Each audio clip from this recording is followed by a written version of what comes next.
An interesting thing happened to me this morning at breakfast. An ancient master came to me and spoke to me while I was mindfully folding up my placemat. I wanted it to look a little better than it had been. It's all cattywampus and out of shape. And I wanted to look more like others and neat and in a row, however. And I was being very careful. And then out of the blue, this voice came to me, and it said, "What is all this picking and choosing about?" It was this kind voice. And then an image of a monk, big monk, gray outfit. And so what is all this picking and choosing about? Maybe it was Sozan Zenzi himself who appeared in my mind.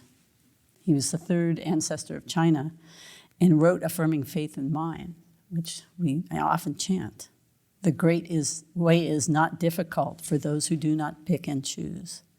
When preferences are cast aside, the way stands clear and undisguised.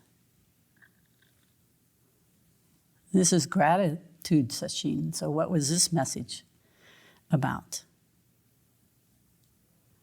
It's very interesting. So the message is encouraging us to have radical trust in the practice, radical trust in the path, in the Buddha way, and radical trust in ourselves. This seemed like kind of an auspicious encounter, breakfast this morning. An encounter with an ancient sage. And maybe it's for all of us here at Sesshin. And maybe there's a message for us all. What's all this about picking and choosing? The great way is not difficult for those who do not pick and choose. But we're talking about, so that's just some background, I think, for us to look at gratitude. What is gratitude? Simple definition is gratefulness, thankfulness, thanks, appreciation, recognition, acknowledgement, tip the hat, regard, respect, a sense, sometimes it's a sense of obligation and indebtedness. We often talk about a debt of gratitude.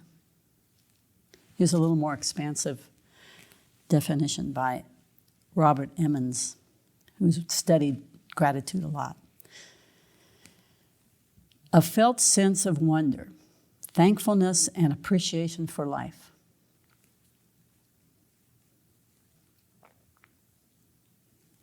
So there's a quality of being thankful. And then there's a readiness to show appreciation for and return kindness. Appreciation is the word I like to start with. First step is bringing your attention to what you appreciate. What Fuho said yesterday was look. He said look, appreciate, open the heart, and then express what is appropriate. And I said I'm going to talk about the same things, but I'm going to go around the block a few times before I get there. So if you want the short version, there it is. So the first step is to bring your attention to what it is that you appreciate.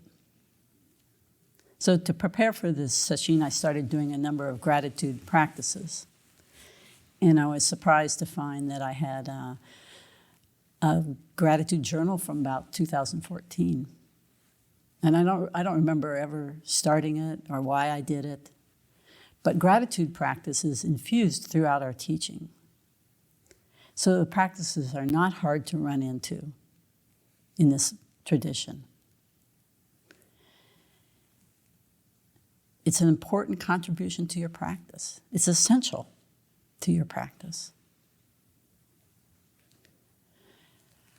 So one practice that I've been doing off and on, I've done it twice now, and I mentioned it the first morning, was this 32 parts of the body. I did a guided meditation with it, And when I started, I had no idea that it would become a gratitude practice, but it has. It's an old Theravadan practice. It comes from the Satipatthana Sutta. And there's quite a number of things that I learned from this that I'll talk about here, so that you can see how gratitude can seep into any type of practice. 32 parts of the body, first of all, when we listen to them: head, hair, body, hair, nails, teeth, skin, flesh, sinew, bone, bone marrow, kidneys, heart, liver, diaphragm, liver, spleen, heart, liver, spleen. I've got them all mixed up now. Lungs, large intestine, small intestine, stomach, feces, brains, bile, phlegm, pus, blood, sweat, fat, tears, grease, saliva, mucus, oil of the joints, urine. You may say, those are the craziest 32 parts of the body I've ever heard. And that was kind of my first reaction. Those aren't even body parts. So it was very interesting to look at my fixed views and kind of arrogant ways of how I think things should be classified. And kind of poo-pooing that this ancient practice would be any use to me. So all of those things got wiped away. I did have some feeling that this practice could be important. What's sent down to us, what comes through the ages, is this practice was an important practice for young monks to address lust. But I was interested in another direction. I wanted to make friends with this body and to learn to appreciate all the many complex parts and systems, and to experience that and not just read about it. So I did very little reading. I kind of like the idea of memorizing all these strange body parts. It's not one of my best skills.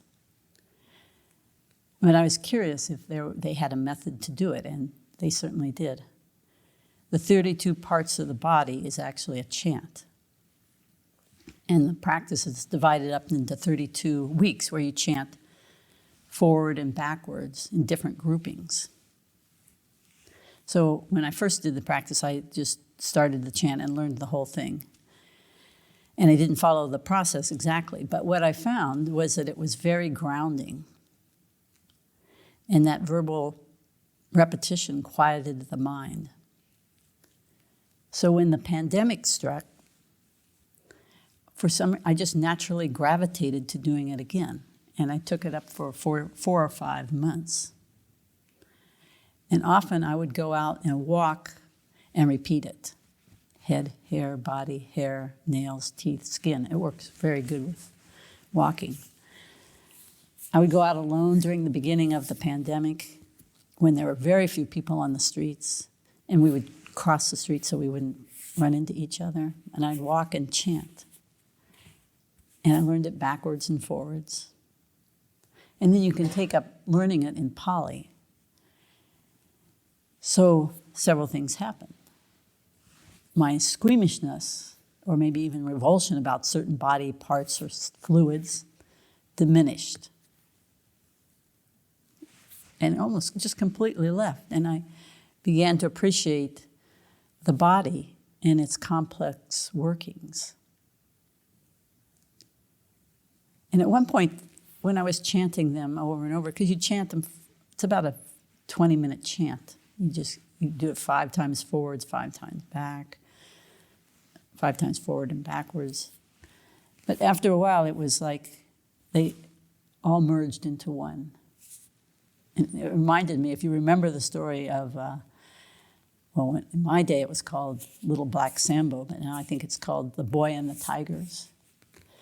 And he went off in jungle in India and had new clothes, and the tigers wanted all his clothes, and they took all his clothes, and they were fighting and running around the tree, and they turned into butter eventually. And then he took the butter home, and his mother made pancakes.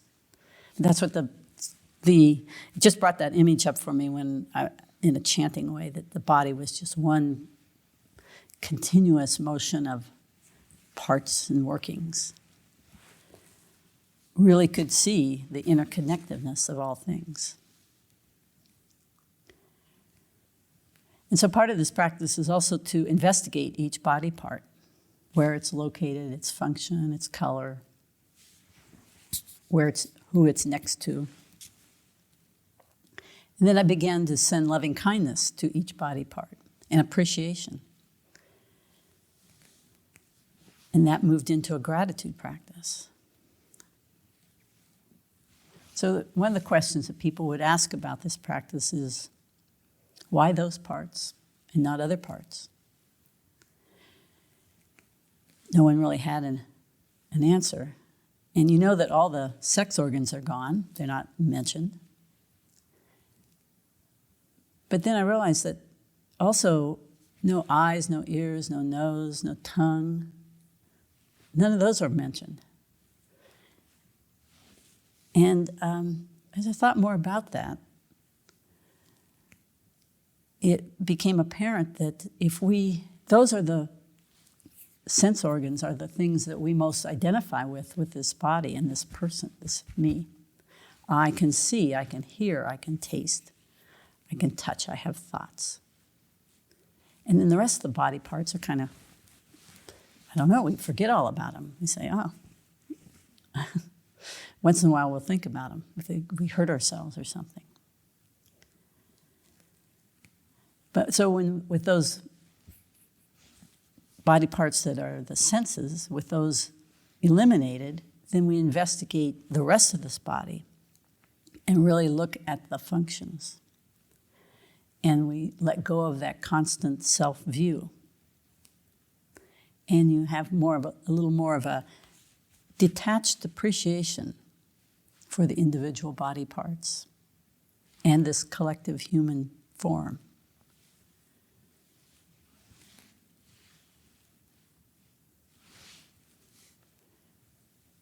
There's a lot of other little bugs and microbes and things living with you. That's a very interesting part. You're not alone. This body is full of all kinds of surprises, but it's our home. We occupy it along with other things. And it's amazing and it's wonderful that all those other parts work automatically, and we don't have to say, pump the heart, beat, beat, beat. We don't say breathe, breathe, breathe. It all just goes automatically. So this is what's said about the 32 parts of the body practice on their website. The methodical practice of the 32 parts of the body meditation can help one penetrate and understand the true nature of the body. It can help to see impermanence and comprehend the body is made of 4 primary elements: earth, air, fire, water. Earth, solidity; air, motion; fire, temperature; water, liquidity. Practicing the 32 parts of the body can help build immense levels of concentration, increase the potential for self-healing, and allow one to experience the taste of deep freedom and peace. It was introduced in the West from a monk from Burma, Tumpula Kabahai Sadeda. He says, this meditation is one of the most eminent among the Satipatthanas. The meditation on the body is unlike any other kind of meditation. It is brought to light and taught only in the time when the Buddhas arise.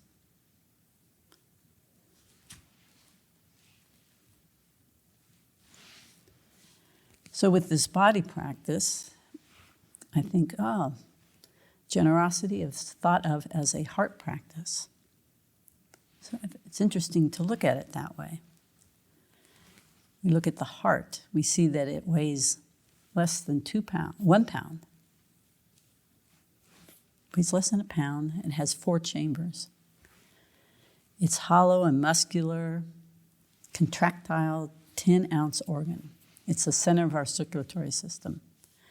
It pumps over 300 quarts of blood an hour and beats 100,000 times every day. Some 37 million times a year. The human heart creates enough pressure to squirt blood 30 feet. It's clear across the window. But the heart is not in the shape, our human heart is not in the shape of the Valentine heart at all. Just so you know, I wanted to make sure you knew that. But what's interesting, it is in the shape of a lotus seed. So we have some connections.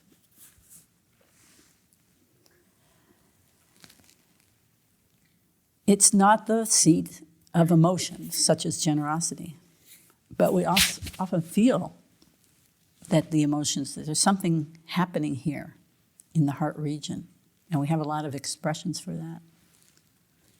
Heartfelt, from the heart, wearing your heart on your sleeve. And we use it a lot we hear it a lot in the Buddhist teachings. We often talk about the heart of wisdom, the heart of compassion, the heart of practice, the heart of Zen. So I'd like to look at this heart a little bit more, that contains gratitude. And later on in the week, we'll look at the heart of generosity.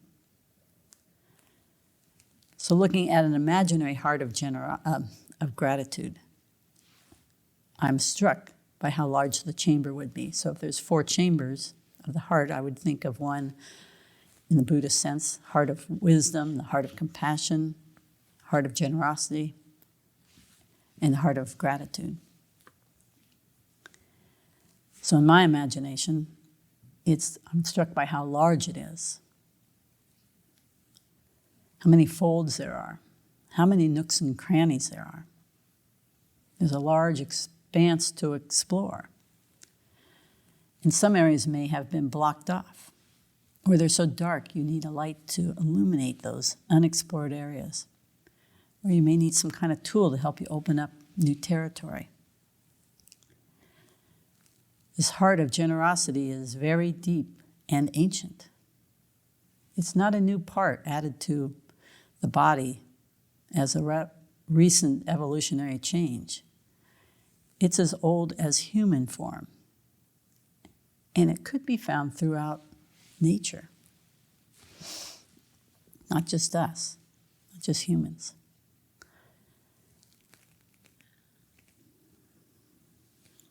We may add a human quality to it, though.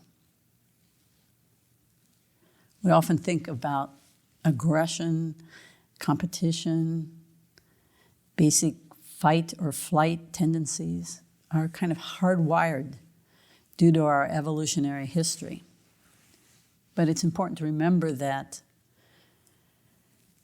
positive qualities like empathy and gratitude are also part of that history. Margaret Mead said that the first sign of a human civilization was not art or music or tools or pottery, but a broken leg that has healed.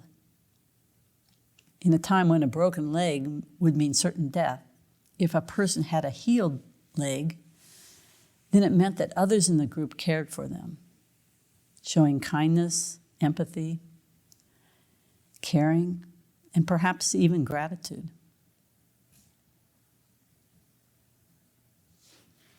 Gratitude is one of the fundamental, important parts of human life. And how did we end up with it as part of our social relations? It's an old question. It's one that I had as I was pondering gratitude. And it seems that Darwin himself suggested that humans and other animals share the same emotions. Even some complex ones, such as jealousy, gratitude, suspicion, not always positive ones. And at least for gratitude, he might be right. So there's an interesting experiment that was done with chimpanzees where they had two chimps. Two chimps had to cooperate to get a tray and to get a reward. So they watched the chimps and they thought that any two that came by would help each other. But that's not what it turned out to be. It ended up that the chimps who helped each other had some sort of a cooperative relationship before. And so they helped each other again. And it points to this concept of reciprocity. Reciprocity may be fundamental in the evolution of gratitude. And in this use of reciprocity, I'm not speaking about quid pro quo, where I'm going to do this for you and we're negotiating this. I do this, you do this. But rather it's a relationship, interconnected and interdependent, where we have a human connection of kindness and helpfulness. And when we do it to one, it comes back to us. And we can see this reciprocity in a lot of other examples. The one that we know a lot about is the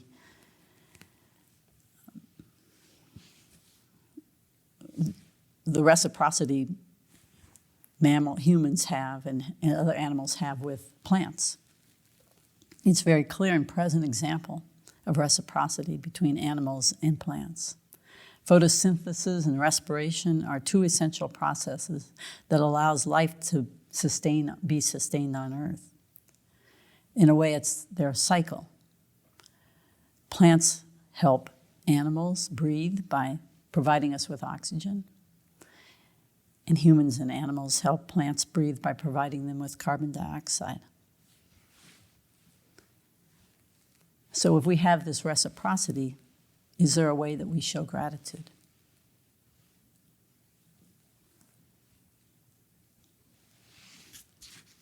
I want to mention another little experiment that was interesting. This is with humans. So they did an experiment where they had two couples, two partners, and they were divided apart.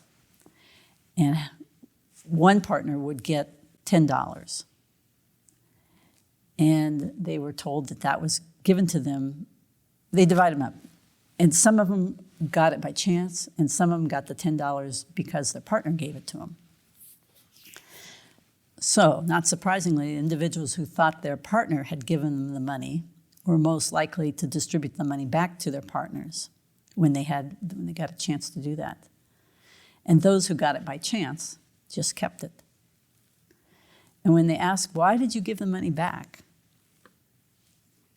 Why did you donate the money? They would say, to express appreciation. So the money was, when they knew where the money came from, they wanted to express appreciation back. When the money just came as a random good luck and chance, they kept it. So interesting how we build that relationship so easily.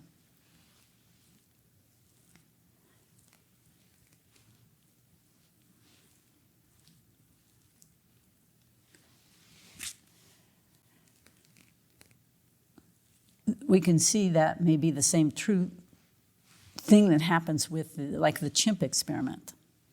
They could express they can't express gratitude verbally, but returning favors may be the way that they express gratitude. And maybe that's how we express gratitude too. Of course, we don't know all the different languages of animals and plants. We're kind of so self-centered that we think that we're the only ones with language. So we don't know how other beings express gratitude. So how can we express gratitude in other ways than language? It sounds familiarly like a koan.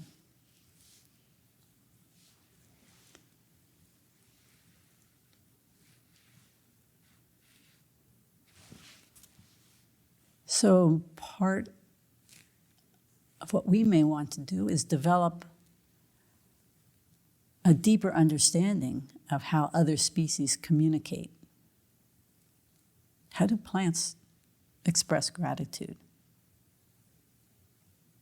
How did the Buddha express gratitude towards the tree that he sat under during his enlightenment?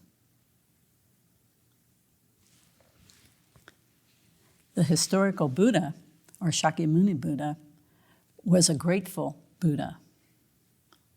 Following his enlightenment, the Buddha stood without moving his eyes as he meditated under the Buddha tree as a sign of gratitude and of thanks to the tree that had sheltered him during his struggles. You might think that's a small acknowledgement. This gesture is a small acknowledgement for support and shelter, and it's not a very big deal. But just imagine if you had just had an awakening experience out in the forest. Would the first thing that you do after that awakening experience be to stand and silently acknowledge the trees that supported and sheltered you? Or would you be running in here telling everyone what happened? Just think what awareness and presence of mind that would take.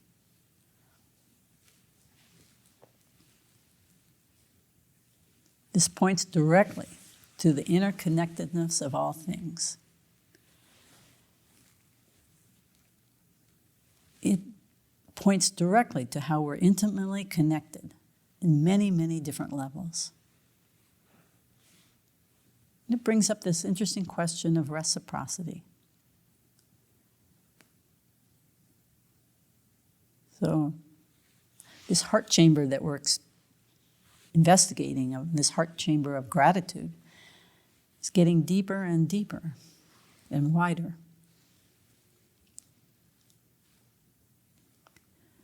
From the precious mirror samadhi that we've been chanting this Sesshin,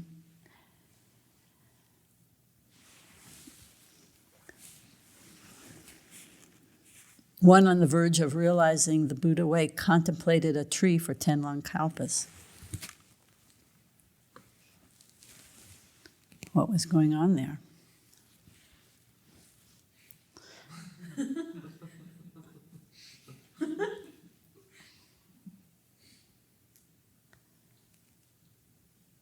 The importance of our earth and us. We're so intertwined that we can't continue to think that we have dominance over the earth. But we are part of the web of life. And we can learn from all parts of this web. And we can show gratitude. When you were a young child, your parents or your teachers or your grandparents or someone taught you to say thank you whenever anyone said something nice to you or gave you a gift or complimented you or helped you in some ways. You learned about receiving and what was the appropriate way to respond. You may think back, who taught you to have gratitude?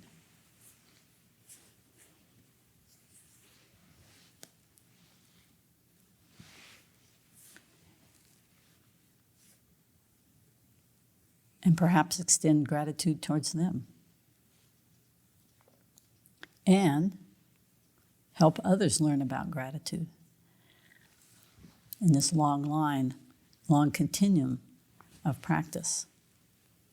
It's not, we stand on the shoulders of the ancients and we are extending ourselves so that the next generation can continue on. We're just part of the long stream and the flow.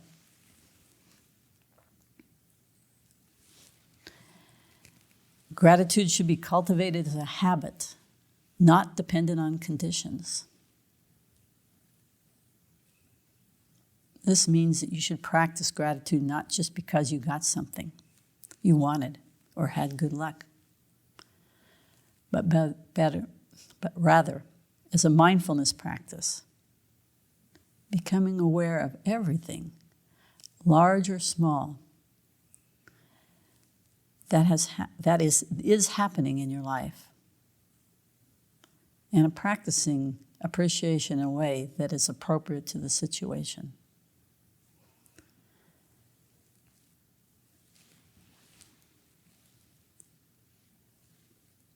Small things are just as important as large things in many cases. So there's two parts of gratitude.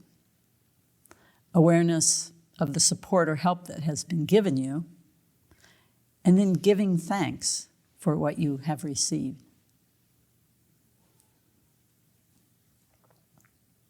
In Zen Buddhism, even an empty bowl of empty rice bowl is something to be grateful for.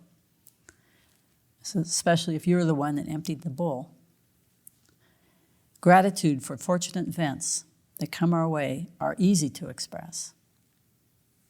A cool drink of water after a long run, a good night's sleep, a filling meal, a bonus at work. Those are easy to express gratitude for.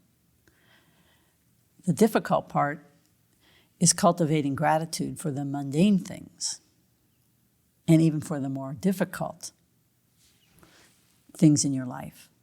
So it's even harder to cultivate gratitude for difficult people and circumstances.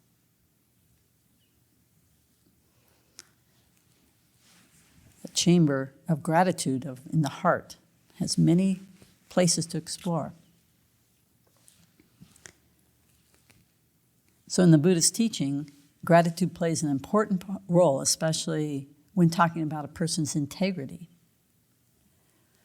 According to the Katanu Sutta, gratitude, Buddha said, "Monks, everyone who's listening, I will teach you the level of a person of no integrity and the level of a person of integrity. Listen and pay close attention. I will speak." The Blessed One said, "Now what is the level of a person of no integrity?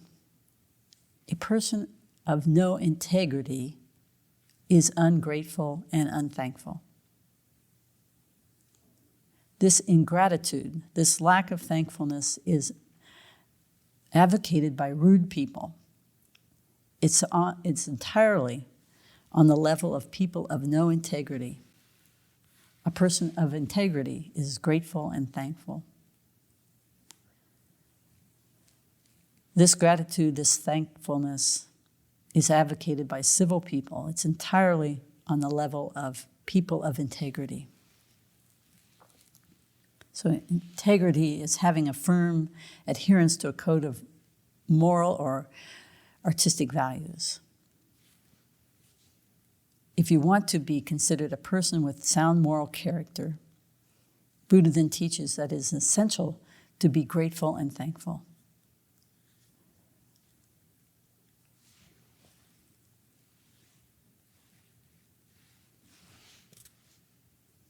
It's essential to practice gratitude in order to be an ethical person. And gratitude is a sign of spiritual progress.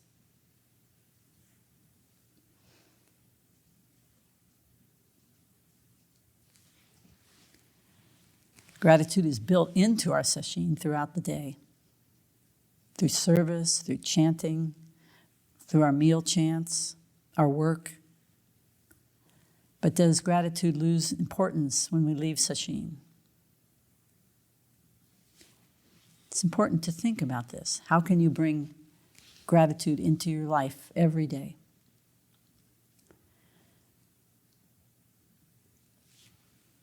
A few other comments about gratitude. It develops patience. There's a close gratitude-patience link.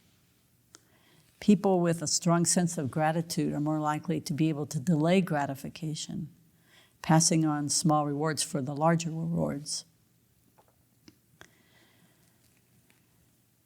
So practicing and developing patience,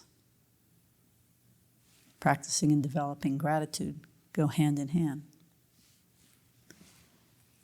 Gratitude is an antidote to greed. Greed often comes from a sense of not having enough, or at least not having as much as everyone else has, so it seems. Gratitude assures us that what we have is enough. Greed and gratitude cannot peacefully coexist.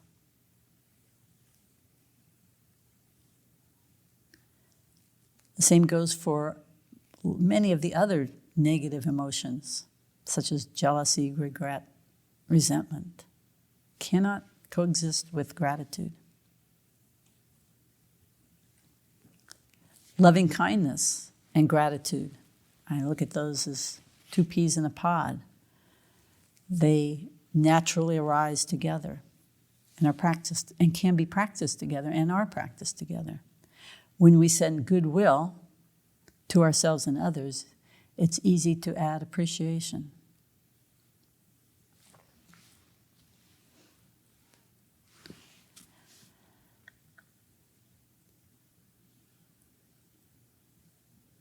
So the Buddha said that there are two people that it's not easy to repay. In other words, to show gratitude or appreciation for what they have done for us.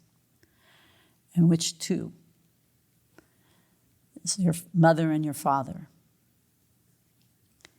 He has an interesting, long, not too long. It says, even if you're able to carry your mother on one shoulder and your father on the other shoulder for 100 years, and were able to look after them by anointing, massaging, bathing, and rubbing their limbs, and even if they sat on your shoulders and defecated and urinated right there on your shoulders, you would not in that way pay or repay your parents. If you were to establish your mother and father as absolute sovereigns over this great earth, abounding in the 7 treasures, you would not in that way pay or repay your parents. Why is that? Mother and father do much for their children. They care for them, they nourish them, they introduce them to the world.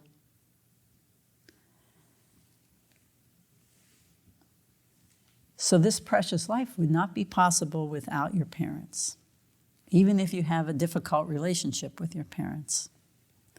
Without them, you would not be here.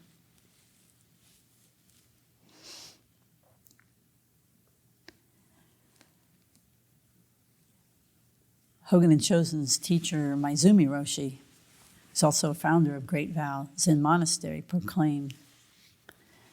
talked often about appreciating this life.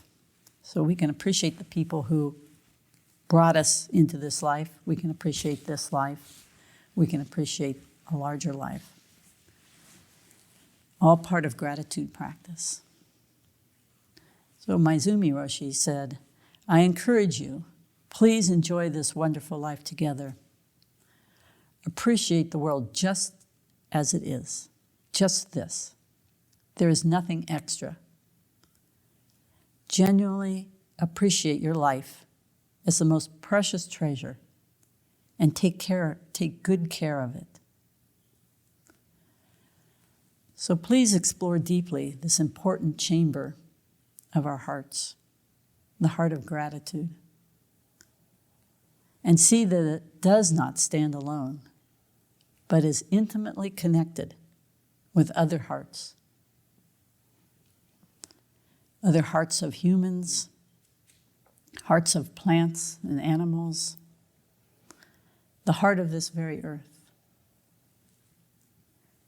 and the heart of this whole universe. Please practice well.